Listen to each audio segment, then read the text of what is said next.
For today's video mga katrops, nagluto nga pala ako ng aming ulam na sinigang na nokma. Abay, tignan nyo naman yan mga katrops, talaga naman. Siguradong masisira na naman ang diet ko neto, sinisimulan ko pa naman na ngayong araw.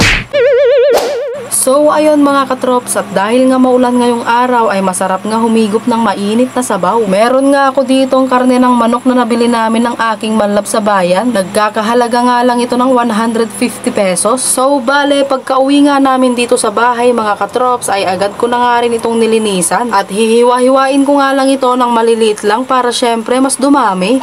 At dahil first time ko nga lang magluto ng ganitong ulam mga katrops ay hindi ko nga alam kung anong magiging lasa. Sa mga napapanood ko kasi sa TikTok at Facebook ay talaga namang sarap na sarap sila. Curious nga ako sa lasa kaya naman ayan, magluluto na nga ako. Meron nga din pala ako ditong nabiling gulay na sitaw at kangkong mga katrops. Ilalahok natin yan para talaga namang mas masarap. Kapag ka nagkikrave nga kayo sa sinigang na karne mga katrops ay pwede nyo nga din itong itry. Lalo na kapag ka wala kang malaking budget na pambili ng karne ng baboy, edi magmanok ka na lang. O diba? Mas nakatipid ka na, craving satisfied ka pa. Kaya naman kung hindi ka pa nakapollow sa aking Facebook page ay mag-follow ka na nga. At pakishare na din tong aking video. Maraming salamat na thank you.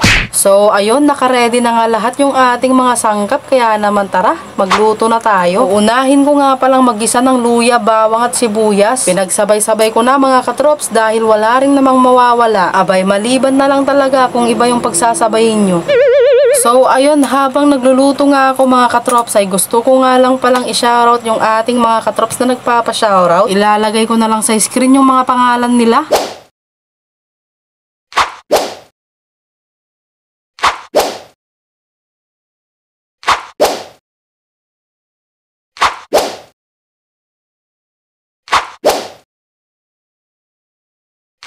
So, ayun, shoutout sa inyo mga katrops. Maraming salamat na thank you sa laging pag-support. At sa mga katrops naman natin dyan na gustong magpa-shoutout, mag-comment lang kayo lagi sa aking latest vlog. At kung umabot ka na nga rin sa part ng video na to, ay pa-comment naman dyan sa baba kung taga saan ka at kung anong oras mo nga ito napanood. So, ayun, pagkatapos ko ngang mag-isa ay maglalagay nga ako dito ng maraming tubig para talaga namang maraming sabaw. Lalo na ngayon, malamig nga yung panahon. Abay, napakasarap talaga humigop ng sabaw. Tapos, pipisatan pa ng siling labuyo, abay talaga naman. Kapag ka kumulo na nga itong ating sabaw mga katrops ay pwede na nga natin itong lagyan ng sinigang. Itong sinigang with gabi nga pala yung gagamitin ko mga katrops para naman may pagkalapot-lapot. Para sa akin kasi parang mas malinamnam nga ito. So ayun, halu-haluin nga lang natin ito mga katrops bago nga natin ilagay itong sitaw. Pagkalagay ko nga nitong sitaw ay sinunod ko na nga itong tangkay ng kangkong dahil ito nga yung medyo matigas. Antayin nga lang natin itong lumambot, tsaka naman natin ilagay itong dahon ng kangkong. Saglitan nga lang natin itong lulutuin mga katrops dahil pangit naman kapag ka na-overcook. Mas masarap talaga kapag ka may crunchy-crunchy kapag ka kinain mo. At ayan, sa wakas, naluto na nga itong ating sinigang na nokma mga katrops. Kaya naman, sumandok na nga agad ako para makakain na. Ayan no, may tatlo pa talagang sili. Mas masarap kasi kumain kapag ka may sipa ng anghang. So ayun, tara mga katrops, kain tayo. Thank you Lord sa food. Kumuha na nga rin kayo ng inyong pagkain at sabayan nyo na nga akong kumain. At baka naman, pa-comment na rin dyan sa baba kung ano nga ang ulam mo ngayong araw. Para kapag wala akong maisip mailuto, ay pipili na nga lang ako dyan sa baba. So, ayun, tignan nyo naman yan. O, talaga namang gutom na gutom. Kaninang umaga kasi ay hindi nga kami nakapag-almusal. Abay, Diyos mio, Vimar, mag-diet-diet ka naman ng kaunti, ang taba-taba mo na. Alam nyo ba mga katrops, gusto ko naman talagang magpapayat pero mahirap talaga. Lalo na kapag ka nakita mong masarap yung ulam, ay naku, Diyos mio, Marimar. Masisira talaga ang plano mo sa pagpapapayat. Kaya naman kaway-kaway sa mga kagaya ko dyan na hirap sa pagpapapayat. Yung tipong sikip